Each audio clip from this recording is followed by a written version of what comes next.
It is still a work in progress to assess the impacts of President Trump's tariffs. Prices are edging higher, especially in imported goods, but they're not as high as many economists have warned, at least not yet. The federal government is collecting billions of dollars in tariffs that can be applied to other parts of the federal budget. What seems clear is the uncertainty and instability the tariffs have sown in everyday business, including here in the North Country. Some local business people tell their stories on today's Story of the Day. Support for Story of the Day comes from the Wild Center in Tupper Lake, dedicated to strengthening visitors' connections to the natural world. More at wildcenter.org. Hey, I'm David Sommerstein. It's Monday, September 22nd. First up, 2 corrections officers will spend decades behind bars for their role in the beating death of prisoner Robert Brooks at a state prison near Utica. Jimmy Vielkind reports for the New York Public News Network. 2 guards at the Marcy Correctional Facility admit they repeatedly beat Robert Brooks before his death last year. Nicholas Anzalone and Anthony Farina pleaded guilty Monday in Oneida County. They had faced up to life in prison. Judge Robert Bauer laid out the terms of Farina's deal. The defendant will be pleading guilty to count 2 of the indictment, charging the felony offense of manslaughter in the first degree. Bauer says the expected sentence will be 22 years in state prison. 2 other corrections officers also accepted plea deals with lower prison sentences. Another 4 guards charged in connection with Brooks's death say they'll go to trial later this year. In Albany, I'm Jimmy Vielkind for the New York Public News Network. Stuart Shops recently won a total of 17 awards at the 2025 World Dairy Expo in Wisconsin.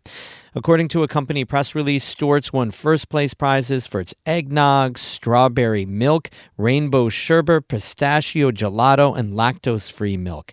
2025 marked the second time in 3 years that Stuart's eggnog was chosen as the best of the best in North America. Stuart Shops is a family and employee-owned chain based in Saratoga County. It has over 400 stores across New York, Vermont, and New Hampshire, including many in the North Country. The chain recently expanded its reach in Jefferson and Lewis counties through the acquisition of several existing gas stations there.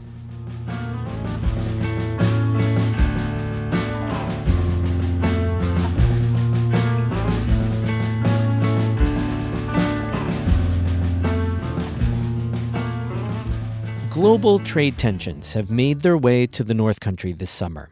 Businesses in northern New York are starting to see the impacts of decreased Canadian traffic and President Donald Trump's tariffs. To understand how, we did a call out to our listeners and texting club to hear experiences from small business owners. NCPR's community engagement reporter Amy Feiereisel spoke with the people who responded. Perched on the shores of Lake Champlain in the Westport Marina, you can find the Portside Restaurant. It has sweeping views of the lake and normally a lot of Canadian customers. But that didn't happen this year. That has been hard. We definitely noticed it in our sales. We noticed it in our customer base. Kelsey Carroll is a co-owner and operator of the Portside Restaurant. She's the 3rd generation in her family to run it, and she estimates that in the summertime, they usually see a 30 to 40% increase in their customer base due to Canadians. Anecdotally, I've only seen 1 to 2 Canadian tourists this whole summer, and that is a huge swing from what we've seen in summers past. According to Statistics Canada, the number of Canadian residents crossing the border has dropped by nearly 40% compared to last summer. The dip comes amid strained relations between the U.S. and Canada after President Donald Trump imposed steep tariffs and continuously threatened to make Canada the 51st state of the U.S. Carol sees their reduced Canadian traffic as a clear-cut reaction to all that. They have choice and ability to choose how they are going to spend their money. I do think that they pay a lot of attention, and I think that we've seen it. In the Adirondacks and Bloomingdale, Tim Branfalt has also felt the Canadian absence at his store, Black Dog Records and Nostalgia. The sort of outflux of Canadian visitors I noticed right away.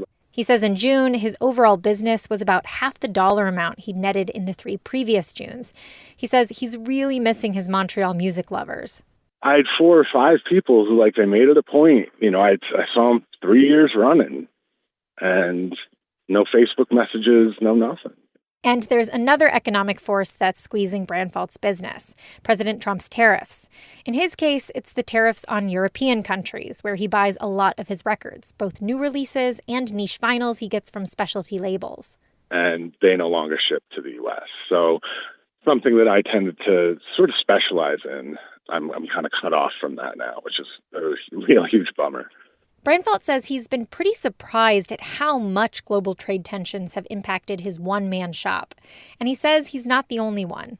Those of us that are running businesses in the Adirondack Park who are mom and pop shops are we're getting routed. For a North Country chocolates company, the tariffs, or rather the uncertainty around them, contributed to closing its doors. Truthfully, it came down to the fear about it more than the actuality, that people were trying to make adjustments based on what they think was going to happen. That's Shelby Connolly, the owner of Apothecary Chocolates based in Colton.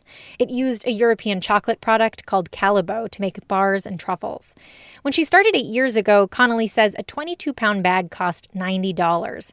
During COVID, it increased to about $125. But this spring, after President Trump announced tariffs would be coming on many cocoa bean-producing countries, the bags doubled in price to $250. Connolly's suppliers told her it was an issue that went all the way up to cocoa bean producers slowing their production. Because they were afraid they weren't going to be able to unload it and sell it. So that trickled all the way down to, we're not going to have enough, so we're going to raise the prices. Then midsummer, another price hike. So it was going up to $350 a bag in August. And so I had to stop. Connolly says she's scoured other suppliers for better prices and even thought about trying to pivot to different products to keep her employees in Colton working.